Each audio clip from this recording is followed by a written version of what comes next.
थी और उनकी 10 साल की बेटी तानिया। राहुल अपने दोस्त सैफ के घर ईद की पार्टी में शामिल होने के लिए गया था और पार्टी करके घर लौट रहा था।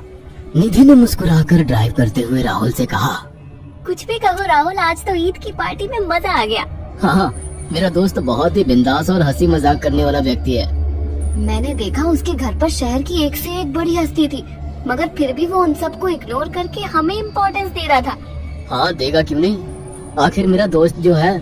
सच में राहुल, अमेरिका से इंडिया लौटकर बहुत अच्छा फील हो रहा है। वैसे तुम्हारा दोस्त सचिन अभी तक नहीं आया अमेरिका से?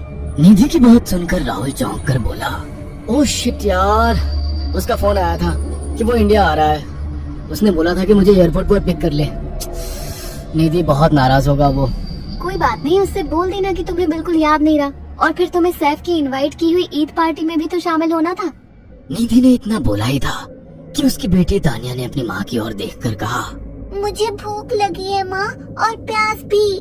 तानिया की बात पर निधि ने बुरा सा मुंह बनाकर उसकी ओर देखकर कहा, पार्टी में तो इतना खाया था तुमने, फिर भी भूख लगी है। निधि की बात पर तानिया ने मासूम सा चेहरा बनाकर कहा, कोई बात नहीं मम्मी, मुझे पानी ही पिला दीजिए। कितनी बार बोला है मुझे मम्मी मत बोला करो। पानी अभी नहीं है, आगे जाकर कोई शॉप पड़ेगी तो बोतल खरीद के दे दूंगी। निधि की बात पर राहुल ने मुस्कुराकर कहा, छोटी बच्ची है निधि, इतना नाराज होना सही नहीं है। राहुल ने इतना कहा ही था कि अचानक एक काली परछाई राहुल के कार के सामने आकर खड़ी हो गई। राहुल के पैर अचानक ब्रेक पर पड़ गए। गाड़ी तेज रफ्तार में थी। ब्रेक अचानक लगने से पलटते पलटते बाल बाल बची थी। राहुल के चेहरे पर भयानक ठंडी में भी पसीने के बूंद टपकने लगी। वो दोनों कार से बाहर निकल आए। निधि ने डरते हुए कहा, आखिर कौन था ये? ऐसा लगा जैसे कि कोई भयानक काली परछाई मेरे कार के सामने आकर खड़ी हो गई हो। वो दोनों काली रात के सन्नाटे में इधर उधर देखने लगे। तभी निधि को एक घने पेड़ के पास दो चमकीली हुई आंखें दिखाई दी। उसकी आंखें बिल्कुल भेड़ियों की तरह लग रही थी। निधि ने चीखते हुए राहुल से कहा, राहुल देखो कौन है वो, जल्दी से गाड़ी में बैठो, मुझे बहुत डर लग रहा है। राहुल ने उस तरफ देखा तो उसके रोंगटे खड़े हो गए। वो दोनों गाड़ी के अंदर बैठ नहीं पाए कि अचानक एक अजीब सा चेहरा वाला भयानक सा आदमी बिजली की रफ्तार से उनके सामने आकर खड़ा हो गया। राहुल ने देखा कि उसका चेहरा बिल्कुल सड़ा हुआ था और उसकी आंखें भेड़िए की तरह चमक रही थी। उसके लंबे लंबे बाल उसके कंधे तक आ रहे थे और उसके दांत भेड़िए की तरह बाहर की ओर निकल रहे थे। हाथों की जगह नुकीले पंजे थे। राहुल को देखकर अजीब से अंदाज में हंसने लगा, मगर जैसे ही राहुल की नजर उसके कपड़ों पर गई, राहुल की आंखें फटी की फटी रह गई। वो हकलाते हुए बोला, भाईजान, भाईजान, मुझे माफ कर दो, मुझे छोड़ दो। राहुल ने इतना कहा ही था कि अचानक उस अजीब से देखने वाले भयानक आदमी ने अपने पंजों से राहुल की गर्दन कसकर पकड़ ली और एक ही सेकंड में उखाड़ कर जमीन पर फेंक दी। राहुल के धड़ से लाल रंग का खून का फुहारा फूट पड़ा। इस भयानक मंजर को देखकर निधि के गले से एक जोरदार चीख निकल गई।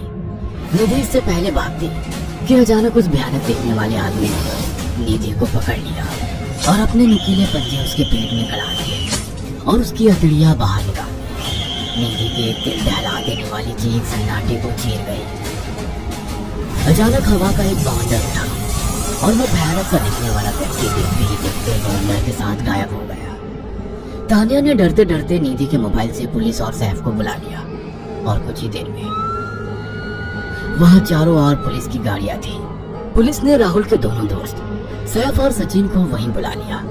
इंस्पेक्टर अर्जुन ने दोनों से कहा, मैंने ऐसी हत्याएं अपने करियर में कभी पहले नहीं देखी। ये काम तो ना किसी जानवर का लगता है, ना ही किसी इंसान का।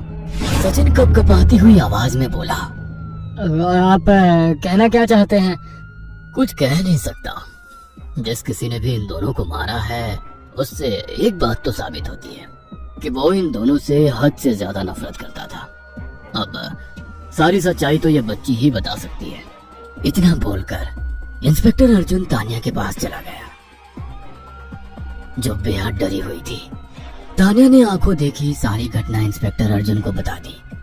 तानिया की बात सुनकर इंस्पेक्टर अर्जुन कंफ्यूज चेहरा लेकर मोबाइल पर किसी से बात करने लगे। सचिन इंस्पेक्टर के पास आ गया और सैफ भी डरता हुआ इंस्पेक्टर अर्जुन के पास आकर बोला, क्या हुआ इंस्पेक्टर? तानिया ने क्या बताया? उसने जो बताया वो काबिल यकीन नहीं है। उसके बात पर किसी भी तरह से यकीन नहीं किया जा सकता। फिर भी कुछ तो बताया इंस्पेक्टर। हाँ, उस बच्चे के मुताबिक एक भूत ने निधि और राहुल को बड़ी बेदर्दी से मारा है। इंस्पेक्टर की बात सुनकर दोनों पूरी तरह से चौंक गए। क्या मतलब है इस बात का? बच्ची बेहद डरी हुई है। हम आगे की तफ्तीश जारी रखेंगे। निधि और राहुल तो चले गए, अब तानिया को मैं रख लूंगा। नहीं, राहुल मेरा अच्छा दोस्त था। तानिया अब मेरे साथ रहेगी। देखिए, बच्ची के माँ बाप अब इस दुनिया में नहीं है और आप दोनों भी शादीशुदा है। मुझे नहीं लगता कि आप दोनों बच्ची की सही से देखभाल कर सकते हैं। मेरी कोई औलाद नहीं है। मैंने अपनी पत्नी को फोन कर दिया है, वो भी IPS ऑफिसर है। ये बच्ची आज से मेरे साथ रहेगी है। उसका मासूम चेहरा मेरे दिल में उतर गया है। अब तुम दोनों जा सकते हो। पूछताछ के लिए मैं जब भी तुम्हें बुलाऊं तुम दोनों आ जाना। इंस्पेक्टर ने ये बात बोली ही थी कि अचानक वहाँ पर मौसम बदल गया। चारों ओर काली घटाएं छा गई और एक भयानक बवंडर उठा और देखते ही देखते सब पुलिस वालों के सामने वो भयानक चेहरे वाला आकार सबके सामने खड़ा हो गया। उसको देखकर सबके रोंगटे खड़े हो गए। देखते ही देखते उसने अपने भयानक पंजे सैफ की आंखों में डालकर उसकी आंखें निकाल ली। सैफ ने चीखते हुए वहीं दम तोड़ दिया। उस भयानक आदमी को देखकर सचिन उसके पैरों पर गिर गया। तुम तो भाईजान से कपड़े पहने हो। मैं समझ गया, तुम भाईजान हो। मुझे माफ कर दो भाईजान, मुझे यहाँ से जाने दो, मैंने कुछ नहीं किया था। वह भयानक चेहरे वाला गुर्राते हुए बोला, बता इन सबको कि ये सब इतनी भयानक मौत क्यों मरे। सचिन दौड़ता हुआ इंस्पेक्टर अर्जुन के पास गया और बोला, मैं जानता हूँ इसने इन तीनों को क्यों मारा। इसका नाम भाईजान था। जब ये जिंदा था ये किसी का भाई किसी की जान था।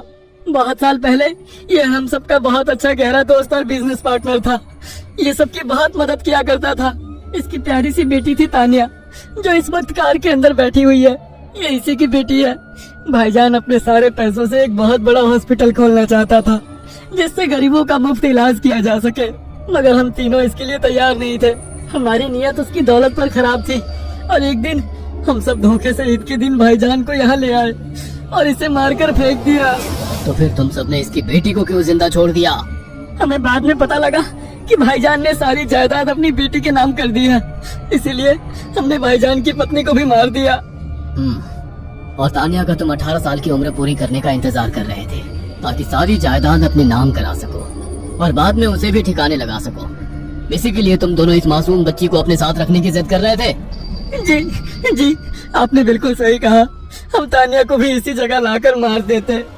सचिन की बात सुनकर इंस्पेक्टर अर्जुन की आंखों में खून उतर आया। इंस्पेक्टर अर्जुन के कुछ कहने से पहले ही